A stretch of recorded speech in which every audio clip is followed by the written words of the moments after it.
Yes. Så prøver vi igen. Velkommen til. Mit navn er Malakias Littmann, og vi sidder lige nu i mit atelier. Jeg har lavet Surfer-aktien, som der blev lanceret i starten af 2025. Jeg tror, det var i foråret. Det er et relationelt kunstprojekt, hvor man investerer lidt i fremtiden. Jeg har lavet 505 små Surfer-aktier, og som det er i ordet, så er det en aktie. Så når man køber et værk som Surfer-aktien, så investerer man i en idé, et koncept. Hvad er det så, Surfer-aktien den skal kunne, hvis vi skal snakke om det som et firma? Jo, Surfer-aktien den skal kunne bruges, altså det den fond, som den kommer til at blive til, eller stiftelse. Jeg er lidt usikker på, hvor det er, eller hvor vi kommer til at ende henne. Men det skal være en investering til fremtiden. Og den her fremtid, som jeg tænker på, det er en mere inkluderende fremtid,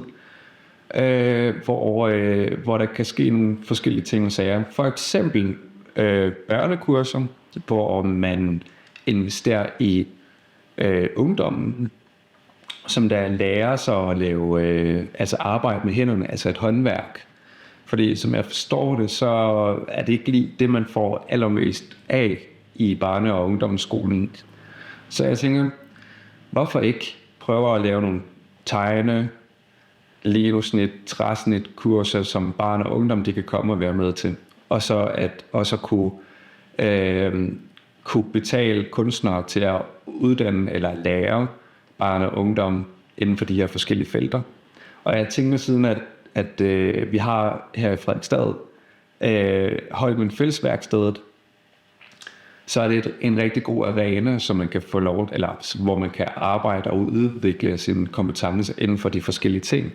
Eller bare finde ud af, wow, jeg kan gøre de her ting med mine hænder. Så det er måske den første søjle.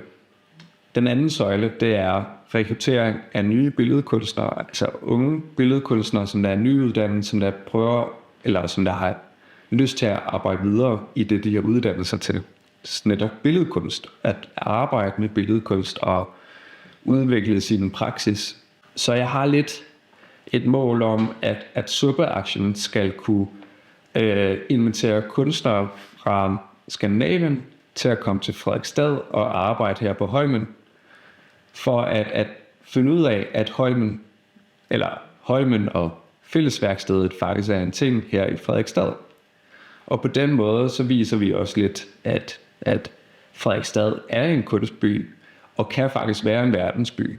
Fordi hvis du sidder hvis du sidder i Oslo, eller i Trondheim, Bergen, Tromsø, Stockholm, København, så skal du vide, at politikerne her i byen, eller dem, der står for brandingen af Frederiksstad, de siger, at Frederiksstad er den lille verdensby. Og det synes jeg faktisk er lidt uambitiøst. Og jeg synes faktisk, det er lidt, som man siger det på norsk, cheap. Fordi vi skal da være en verdensby. Vi skal da have folk til at komme fra hele verden til Frederiksstad, hvor vi faktisk kan bruge byen som en verdensby. Men altså, det er jo en helt anden snak.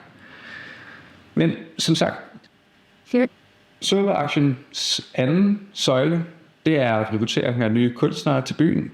Og lige hvordan det skal foregå, det er jeg lidt usikker på. Men jeg har planlagt, at det er sådan noget, der måske kan komme til at ske i år 2027 og år 2028.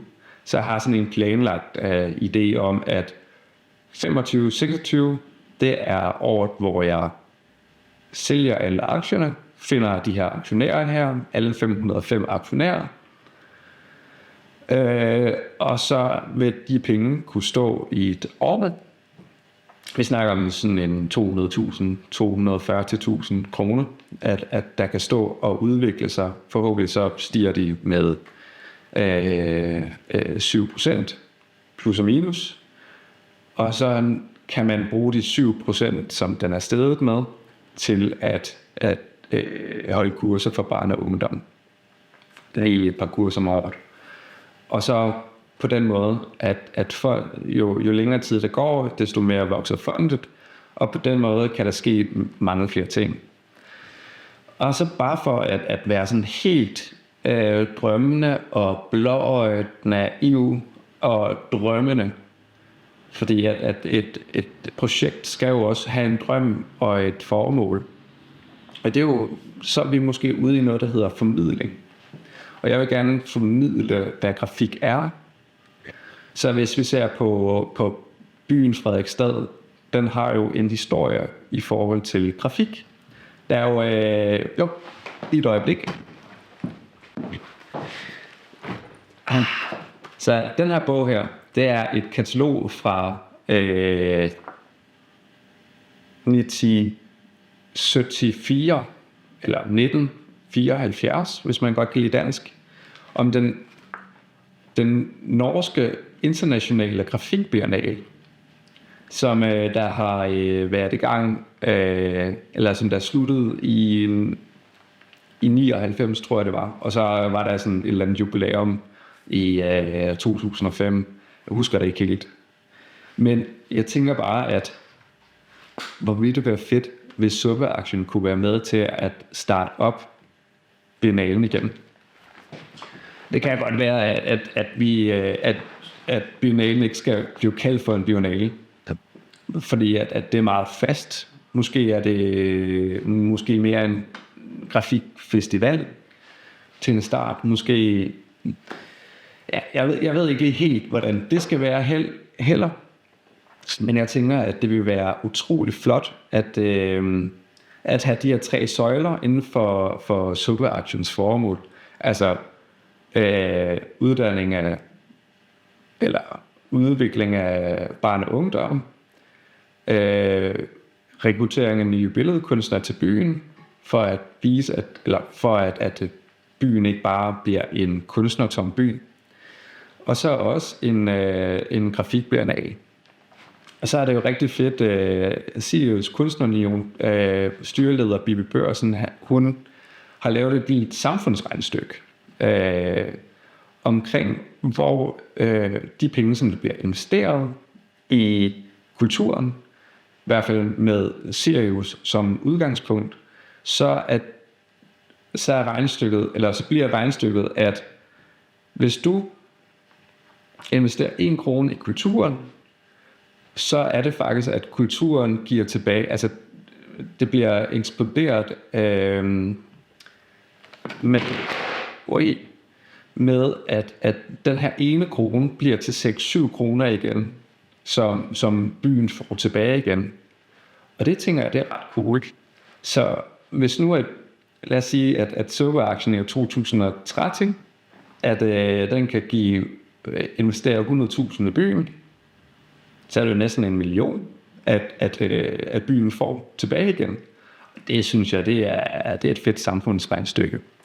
Hvis du har set helt indtil nu, så er du måske yderst interesseret i projektet, og spørger dig selv, hvordan kan jeg blive aktionær i denne Suppeaktionærstiftelsen, eller i det her kunstprojekt her? Jo, ser du.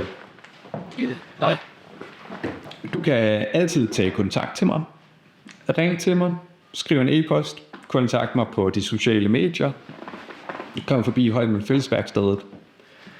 En Suppeaktie, den koster 650 kroner, og pengene de går til projektet.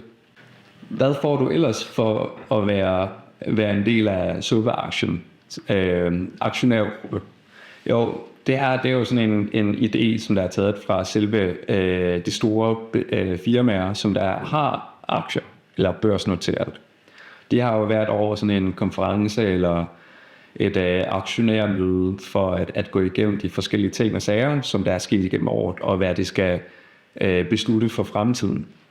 Og jeg tænker lidt, at siden at det her det er et relationelt projekt, så har jeg lyst til at invitere aktionærerne ind på atelieret, for at lave en opdatering.